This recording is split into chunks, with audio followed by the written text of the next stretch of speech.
Be in for one today.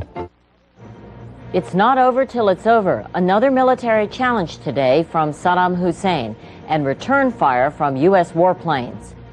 The U.S. government tells General Motors to voluntarily recall millions of controversial pickup trucks, or else. And Eye on America. Tonight, what children are learning from Kids TV and what you can do about it.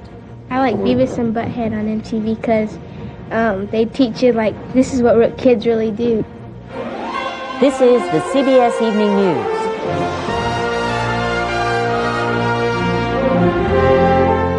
Good evening, I'm Connie Chung, sitting in for Dan Rather. For the first time since President Clinton took office, U.S. armed forces came under hostile fire today, and they fired back. It happened over Iraq.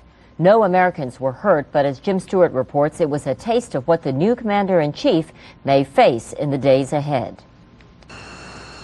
The incident involved 4 U.S. aircraft, 3 F-16s and an F-4, engaged in what the Pentagon describes as a routine monitoring mission over northern Iraq. The U.S. planes were north of Mosul, well within a zone forbidden to Iraqi planes and patrolled by Allied aircraft, when they were targeted by Iraqi anti-aircraft radar and then fired on. None were hit. 2 of the F-16s dropped bombs in return.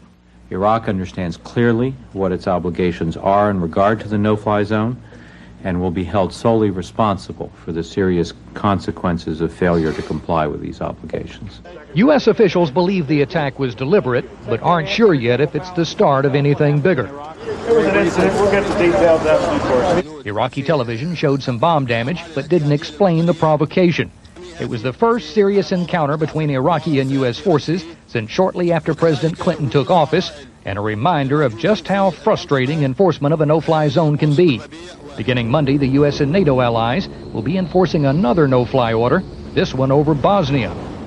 That operation will be run out of air bases in Italy and include French, Dutch, and British aircraft. The U.S. contribution, 430 personnel, plus 12 Air Force F-15s and 12 Navy F-18s from the aircraft carrier Roosevelt. These aircraft will be directed by NATO controllers during their no-fly operations. As in Iraq, the goal of enforcing a no-fly order over Bosnia is to keep one side, especially the more powerful Serbs in this case, from having an unfair advantage.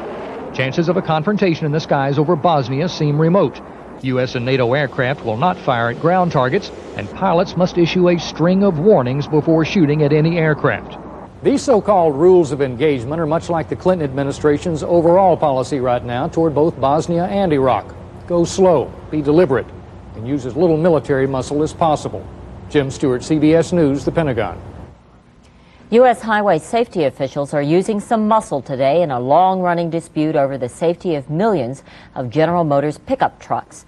Correspondent Rita Braver reports.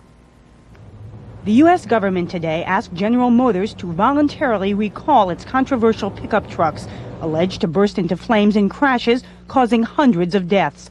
Some 4.7 million of the vehicles, with fuel tanks mounted outside the truck frame, are now on the nation's highways. Those vehicles are creating inside crashes an unreasonable risk to the occupants of those vehicles. Specifically, a government study found that the trucks are more likely to catch on fire inside impact crashes than other trucks, and that the fuel tank design is likely to lead to 5 to 6 additional deaths per year. It was such a fire that killed 17-year-old Shannon Mosley, whose family won a $100 million jury verdict against General Motors earlier this year. Consumer advocate Clarence Ditlow has led the fight to have the GM trucks recalled. It means for consumers who drive in fear of their lives and side impacts in these trucks are that much closer to a recall, and we couldn't be happier for the consumers. GM was defiant. These GM trucks meet all applicable safety standards, and General Motors does not agree with any suggestion that they should be recalled because of their side-mounted tanks. If GM does not change its position, the government will begin hearings that could lead to a mandatory and expensive recall, forcing the company to modify its trucks to make them safe.